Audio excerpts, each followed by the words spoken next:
If at some point you were thinking of going back and watching Angela's and Michael's story again to see how it developed, look no further, because TLC is doing us a favor and showing us a new story between Niles and Matilda, which honestly, they are showing the same red flags that Angela was showing at the beginning of her relationship with Michael. And now let's go check out Niles, who is 27 from Alabama, and he's on the autism spectrum. And I think it is important for us to highlight that it's another disability that we have in this show, which I appreciate it being shown. Matilda seems to be taking advantage of Niles, and that is just based off the first time that we are seeing these two cast members.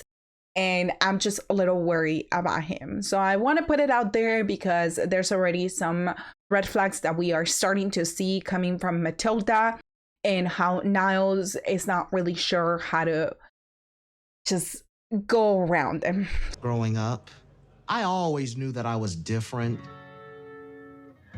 I had difficulty in school. He had a hard time making friends and creating connections. And eventually when he grew up, you know, that's when they finally said, let's do some testing and let's try to figure out what's going on with him. And that's when he was diagnosed with autism. He also shares with us that it's difficult for other people to understand what it's like to live with autism if you are not autistic, and to understand the amount of physical and mental pain that you can feel at times. He has trouble making connections with other people because he's too blunt.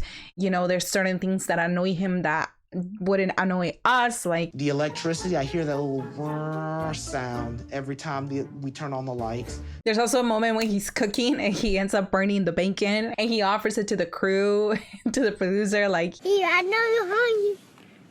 Here you go. But then he starts eating it himself. I actually thought he was gonna throw it away. Anyone want it? Any?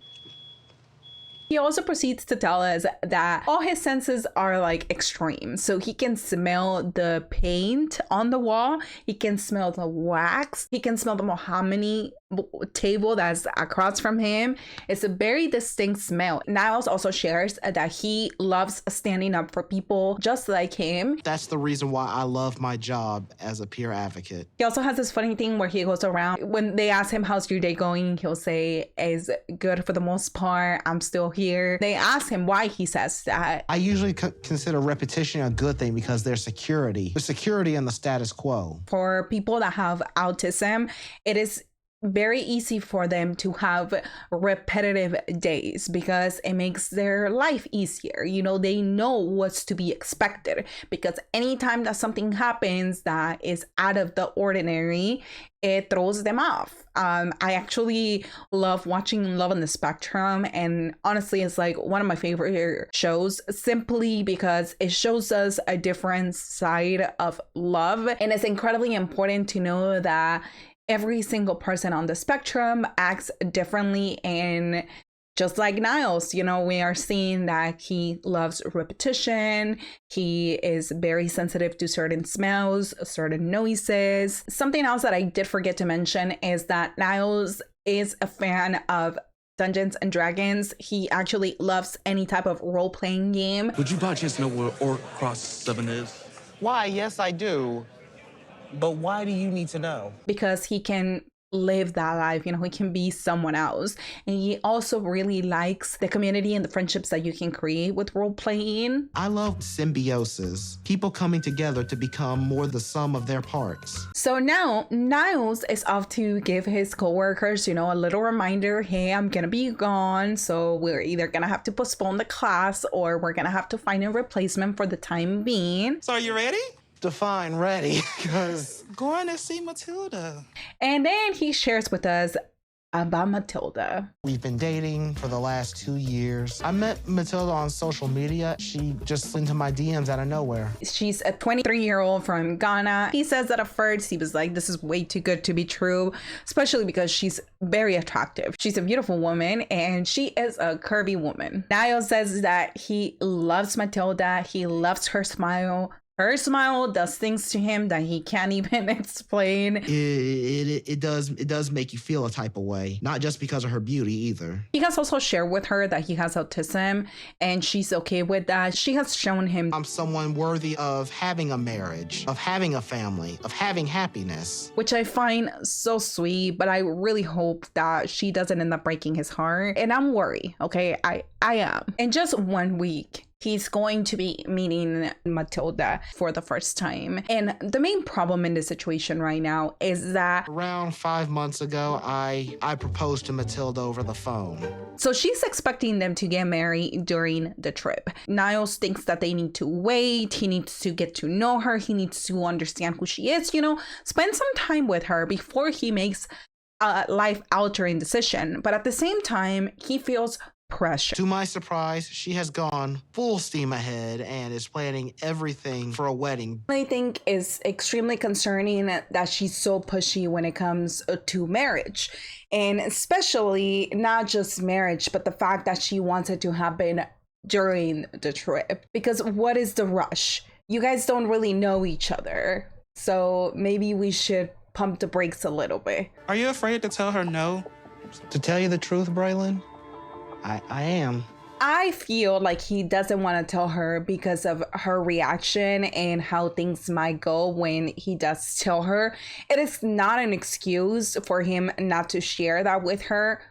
I think he should tell her. I'm worried that if I tell Matilda we'd have to postpone the wedding, she'll just end things right here, right now. Which is concerning because there must have been a time where Matilda has already expressed this to him, that she's willing to end the relationship if he chooses not to marry her during this trip. Niles is actually a delivery driver too on the side because he's trying to gather up money for this trip.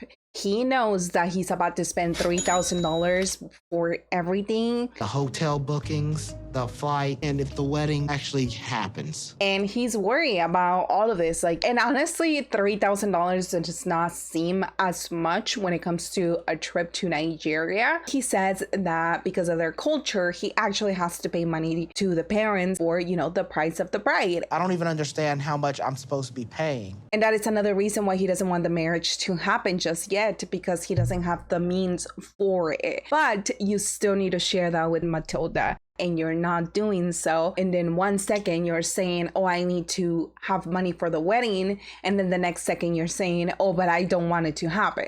That just makes no fucking sense. He tells us that there has been times where he wants to bring up the wedding.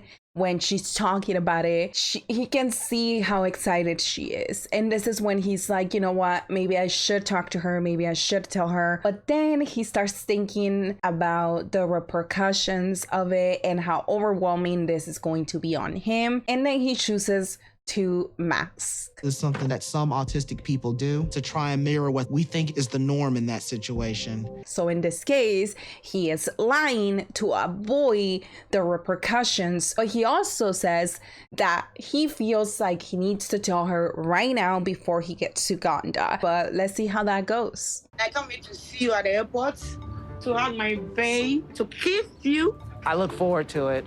Matilda is sweet. It seems like she really likes him, like she really cares for him. I would even say maybe she's in love with him, right? Is happy to see him. She likes talking to him, and you can see that through the phone. I started telling my friends about our wedding, my neighbor, my mom's friends, my church members. However, it is extremely concerning that the moment that Niles tells her, hey, we only have one wedding, we can only do this once, I really want to make sure that we do this right. And then she goes, it's happening. This wedding is happening at the end of the trip. We are going to be married by the end of the trip. I understand her excitement on wanting to be married to someone. We're gonna have our wedding, yeah. I hope you will not disappoint me. I do not think that this is just because you love Niles. You can present this persona that you're this loving, beautiful Matilda that has fallen in love with an autistic person and that loves them for who they are.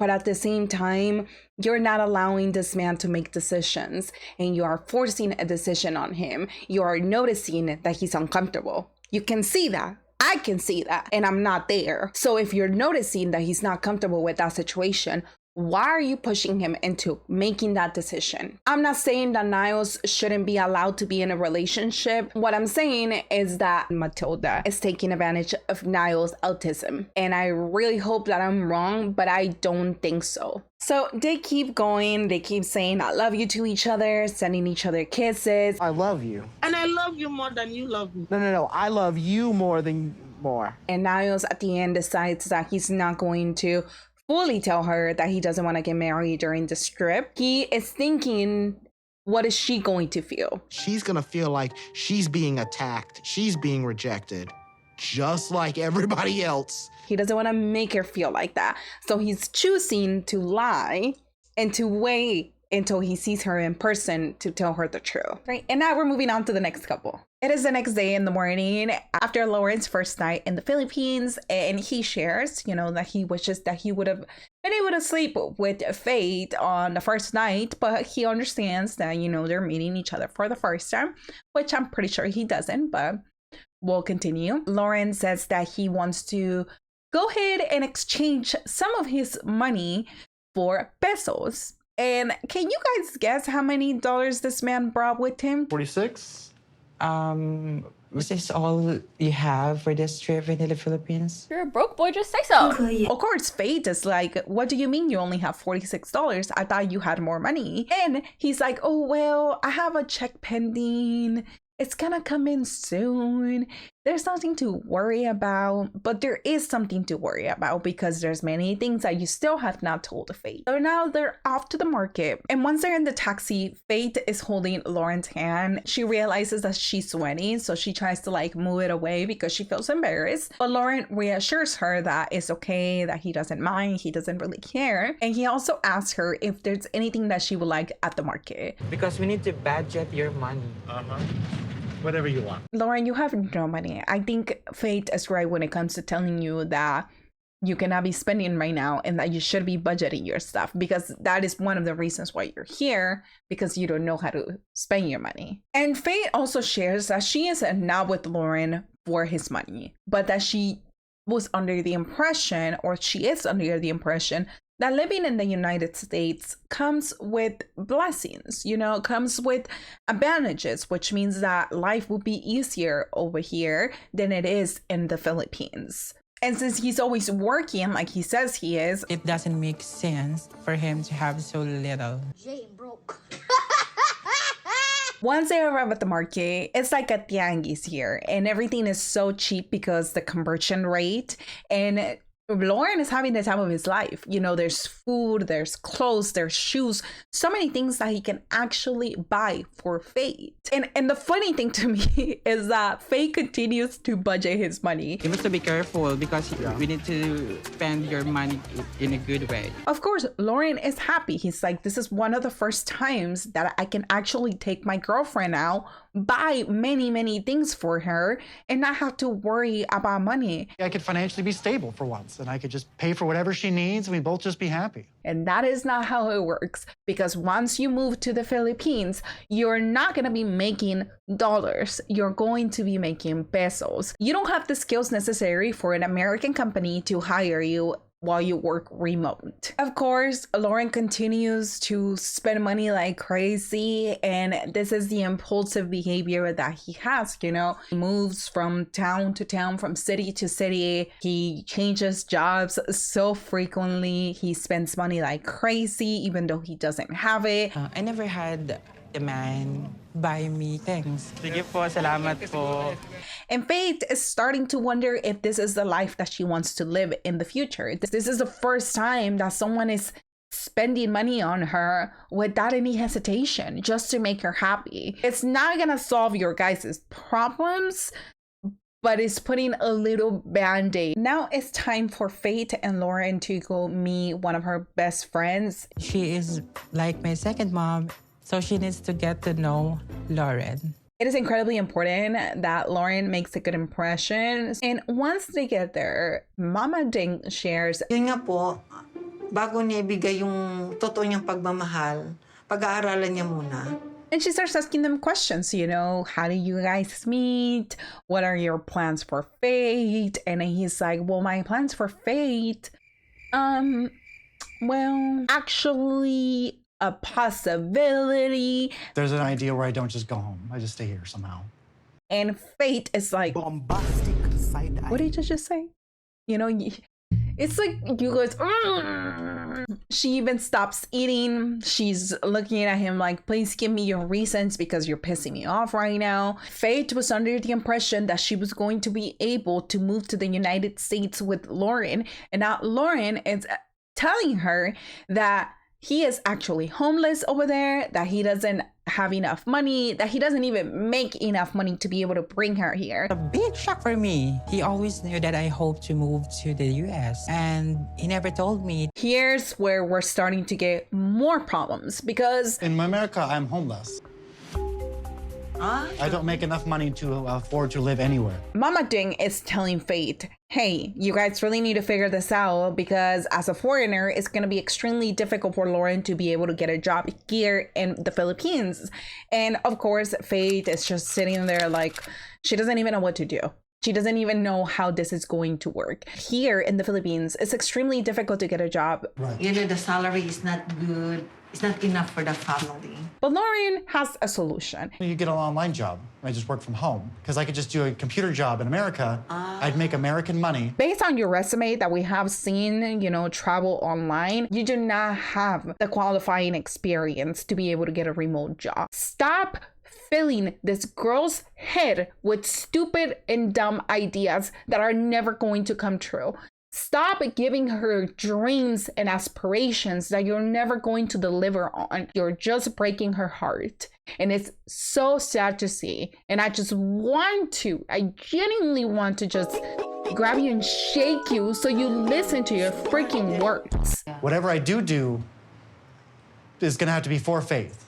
Because we have to be happy. All of this is done because of your selfish reason, because you want to find a transgender woman, because you can't afford life in the US, so you're trying to move to the Philippines and disrupt someone else's life, someone else's stability because of your selfish reasons. I just want to find who will be the person to, accept me for who I am. Found you. All right, that's it. Dishonor. Dishonor on you. Dishonor on your cow. This person believes in you. She thinks that you genuinely love her and that you accept her for who she is. But in reality, you're just couch surfing into her life, pretending that you're in love with her when you are not. You're in love with the idea of what she can provide to you. And that's why I get so frustrated, because this is a beautiful soul that you're about to destroy. Kung sa finances, wala na maging problema because love is all that matters. As the beautiful soul that Faith is, she understands that the financial state of Lauren is not something that is going to be a deteriorating factor in their relationship. She thinks that both of them can support each other and can help each other, but she also hopes that there's nothing else that Lauren is hiding from her, right? So there better not be anything else that you're hiding from Faith, right, Lauren? Surprise, surprise, because now is the next day, and even though Lauren had a great night's sleep, he got a text today in the morning informing him that there's a high possibility that he has. Turns out she has gonorrhea of the throat, which means I most likely have gonorrhea of the penis. There is also another thing that he didn't share with Faith. I don't know if she fully understands that I haven't been monogamous. Well, she's over there in the Philippines thinking that Lauren only has eyes for her and her only. Why can't you kiss?